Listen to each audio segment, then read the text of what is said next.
இந்த நேரலையில் முதலாவதாக எமது தலைமை செய்தி ஆசிரியர் திரு ரங்கராஜ் பாண்டே அவர்கள் இணைப்பில் இருக்கிறார். அவரிடத்தில் பேசலாம். வணக்கம் திரு ரங்கராஜ் பாண்டே.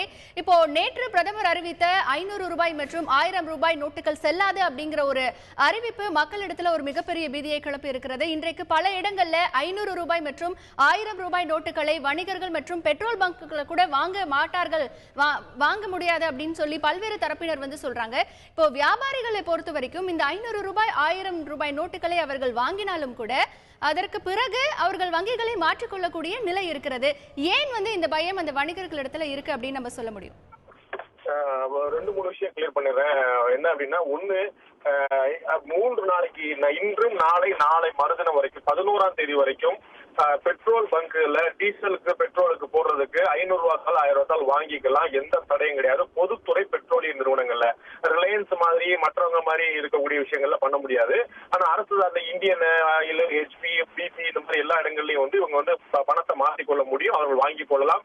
வாங்க மாட்டேன் என்று சொல்ல முடியாது. வாங்க மாட்டேன் என்று சொல்வது சட்டவிரோதம். சில்லறை கொடுக்க முடியாதுன்னு சொல்ல முடியும். ஏன்னா 100 ரூபாய் தாளுக்கு தட்டுப்பாடு ஏற்படுங்கனால சில்லறை இல்லைன்னு சொல்ல முடியும். சோ 500 ரூபாய்க்கு பெட்ரோல் போட்டுக்கோங்க, 1000 ரூபாய்க்கு டீசல் போட்டுக்கோங்கன்னு சொல்ல முடியும். அதுல தடை இல்லை.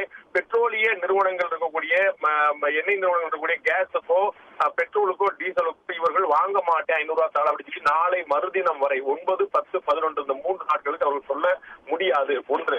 ரெண்டாவது விஷயம் நீங்க பணம் பெறுவதில் ஒரு தகவல் சொன்னீங்க, எவ்வளவு தூரம் பணம் வாங்கிக்கலாம் அப்படின்னு. இப்ப ஏடிஎம்ல நாளையில இருந்தே ஏடிஎம் இயங்க தோங்கும். இன்னைக்குதான் ஏடிஎம் எங்கேயுமே இந்தியா முழுக்க கிடையாது. நாளைக்கு ஏடிஎம் இயங்க தோங்கும். ஏடிஎம்ல நாளையில இருந்து அடுத்த ஒரு வாரத்துக்கு ஒரு நாளைக்கு 10,000 ரூபாய் வித்ட்ரா பண்ண முடியும் அதிகபட்சமாக. ஒரு வாரத்துல மொத்தமாக 20,000, ஒரு வாரத்துல அதிகபட்சமா 20,000 மேல பண்ண முடியாது. சோ நீங்க 2000, 4000, 5000 கூட எடுத்துக்கலாம். மொத்தமா ஒரு வாரத்துல 20,000 ரூபாய்க்கு மேல ஏடிஎம் எடுக்க முடியாது. நாளை முதலே ஒரே நாள்ல நீங்க 10,000 ரூபாய் கூட எடுக்க முடியும். அதுல குழப்பம் கிடையாது. ஏடிஎம்ல வங்கிகள்ல போய் பணத்தை எக்ஸ்சேஞ்ச் பண்றது, பணத்தை பரிமாற்றம் செய்வது வங்கிகள்ல போனா ஒரு நாளைக்கு 4,000 ரூபாய் நீங்க வங்கிகள்ல பரிமாற்றம் செய்துக்க முடியும். உங்கள்ட்ட இருக்கக்கூடிய 500 ரூபாய் 1000 தாளை கொடுத்துட்டு அவங்க இருக்கக்கூடிய புது 500 ரூபாய் அல்லது புது 2000 ரூபாய் அல்லது 100 ரூபாய் தாள்கள் கொண்டு 4,000 ரூபாய் வரை ஒரு நாளைக்கு மாற்றிக்கொள்ள முடியும். ஒவ்வொரு நாளும் 4,000 ரூபாய் நீங்க மாற்றிக்கலாம். அதற்கு அடையாளம் எடுத்துட்டு போகணும். 2. மூன்றாவது நீங்க கேட்டது இந்த வணிகர்கள் இந்த விஷயத்தை வாங்கிக்க முடியுமே. ஒரு நண்பர் கேட்டிருந்தார் ரொம்ப அழகா. இதை சோமவல்லியப்பன் அவர்கள் என்னோட ரொம்ப சிறப்பா சொல்ல முடியும்னு நினைக்கிறேன். பட் என்னால சொல்ல முடிஞ்ச விஷயத்தை நான் தெளிவுபடுத்த பாக்குறேன். திரு சோமவல்லியப்பன் இன்னும் பெற்றா சொல்லக்கூடிய தகுதியும் திறமையும் படித்தவர். இப்ப ஒரு நண்பர் கேட்டிருந்தாரு, இது ரெண்டு முக்கியமான விஷயத்தை பாருங்க. இந்த 500 ரூபாய் தாள் செல்லுமா, இந்த 500 ரூபாய் தாளை திரும்ப பெறுகிறதா மத்திய அரசு பார்க்கணும். இந்த திரும்ப பெறுறதுன்னா கிழிஞ்ச நோட்டை வாங்குறது, செல்லாத நோட்டை வாங்குறது, பின் அடிச்சதை வாங்குறது சொல்லி திரும்ப பெறுறதுன்னு ஒரு வார்த்தை ஏற்கனவே புழக்கத்துல உண்டு. இது திரும்ப பெறுதல் அல்ல.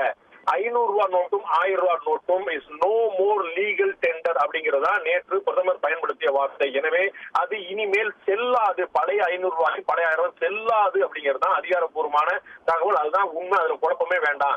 ஏற்கனவே பல முறை சொன்னது போல பெட்ரோலிய நிறுவனங்கள், அரசு மருந்தகங்கள் இது போன்ற விஷயங்களை கொடுத்துக்கலாம். விமான டிக்கெட் வாங்குறது கொடுத்துக்கலாம். அது தனி கதை. ஆனா ஒரு வர்த்தக நிறுவனத்துல நீங்க போகும்போது இது அவங்க பணத்தை வாங்க மாட்டாங்க, வாங்க கூடாது. வாங்கினார்கள் என்றால் அதற்கு அவர்கள் தான் பொறுப்பேற்க வேண்டும். இந்த நோக்கம் 500 ரூபாய் 1000 ரூபாய் செல்லாதுன்னு சொல்றதுக்கான அடிப்படை நோக்கம் 2. ஒன்று, கள்ள நோட்டுகளை தவிர்க்க வேண்டும். கள்ள நோட்டை தவிர்க்கணும். நோட்டு 500 ஒரிஜினலா டூப்ளிகேட்டாங்கிற கள்ள நோட்டுகளை ஒண்ணு மாற்றணும். 2வது, கருப்பு பணத்தை ஒழிக்க வேண்டும். அப்ப யாரெல்லாம் எவ்வளவு பணம் வச்சிருக்காங்களோ அவங்க தான் போய் அவங்களுடைய அக்கௌண்ட்ல செலுத்தணும். இப்ப நான் போய் ஒரு புத்திசாலித்தனமா நான் ஒரு முடிவு எடுக்கலாம். என்ன முடிவு எடுக்கலாம்? என்கிட்ட இருக்கக்கூடிய 500 ரூபாய் 1000 ரூபாய் எல்லாம் எடுத்துட்டு போய் நான் நகை வாங்கிடுறேன், தங்கமா வாங்கிடுறேன்னு சொல்லிட்டு அப்புறம் நகை கடைக்கு போய் என்கிட்ட இருக்கக்கூடிய 500 ரூபாய் 1000 ரூபாய் ஒரு 1 லட்சம் ரூபாய்க்கு 10 லட்சம் ரூபாய்க்கு 1 கோடி ரூபாய்க்கு நான் நகையா வாங்கிட்டேன்னு அவர் போய் கடையில மாத்திடுவார்லன்னு கேட்கலாம். இது கேட்பதற்கு எளிமையா இருந்தாலும் இது தவறான தகவல். அப்படி பண்ண முடியாது. அப்படி வாங்கக்கூடாது. நகைக்கடைக்காரங்களோ மற்ற வணிகர்களும் வாங்கக்கூடாது. ஏன்னா அவர்கள் அன்றாடம் செலுத்துவதில் பழைய 500 ரூபாய் 1000 ரூபாய் தாளும் நேற்று வரைக்கும் அவங்க செலுத்த முடியும். இனிமே அவங்க செலுத்த முடியாது. செலுத்தினாங்கன்னா அந்த தாள் என்னென்ன உண்டோ அதுக்கெல்லாம் அவங்க தான் பொறுப்பெடுக்கணும். இப்ப என்ன, நான் கொடுக்குற தாள்ல ஏதாவது கள்ள நோட்டு இருந்துச்சுன்னா அதுக்கு நான் பொறுப்பெடுப்பேன் என்னோட வங்கிக்காரங்க செலுத்தும் போது. ஆனா அதை நகைக்கடை அதிபர்கிட்ட நம்ம கொடுக்கும் போது அந்த பணம் யார்கிட்ட வந்தோன்னு அவருக்கு தெரியாம போயிடும். ரெண்டாவது என்கிட்ட இருக்கக்கூடிய பணம் கருப்பா வெள்ளையா என்றதுக்கு ஒயிட்டா பிளாக்கா அப்படிங்கிறது தெரியாது. நான் போய் நகைக்கடைக்காரர் கொடுத்துட்டேன்னா அது அவருடைய பணமா மாறிடும். ஒரு டாக்டிக்கலான விஷயம் என்னன்னா, நகைக்கடைக்காரர்கள் போன்ற விஷயங்களை இது மட்டும் செய்ய முடியும். நான் ஏற்கனவே வாங்கின்றது பழைய பணம் நேற்று கட்டாத சொல்லி அவங்க செஞ்சுக்க முடியும். ஆனா வணிகர்களும் வர்த்தகர்களும் மற்றவர்களும் 500 ரூபாய் வாங்க மாட்டார்கள். அது புரிந்து கொள்ளக்கூடியது. அதை ரிசர்வ் வங்கிகளும் கூட அவர்கள்ட்ட வாங்காம இருக்கிறதுக்கான வாய்ப்புகளும் உண்டு. இதுல பணம் செல்லாதுன்னு அறிவிக்கப்பட்டிருக்கு. சோ இந்த பணம் முடக்கம் அப்படிங்கிறது இருக்கத்தான் செய்யும். அதுதான் மத்திய அரசு இந்த 2 நாளைக்கு விரும்புது.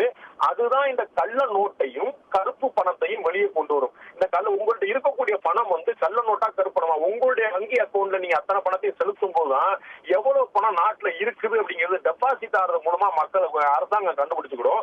அதே மாதிரி யார் யார்கிட்ட எவ்வளவு பணம் இருக்குங்கிறது தெரியும். அதே மாதிரி இதுல கள்ள நோட்டு எவ்வளவுங்கிறது தெரியும். சோ என்கிட்ட இருக்கக்கூடிய என்னை மாதிரி 10 பேர்ட்ட இருக்கக்கூடிய கொண்டு போய் நான் போய் ஒரு வணிகர்கிட்ட கொடுத்துறேன், அவர் போய் செலுத்திடுவாரு. சோ இங்க பிளாக் எல்லாம் ஒயிட் ஆயிரும் அப்படின்னா அது செல்லாது. அதனாலதான் அவரவர் வங்கி அக்கௌண்ட்ல போய் செலுத்தணும்னு சொல்லியிருக்காங்க.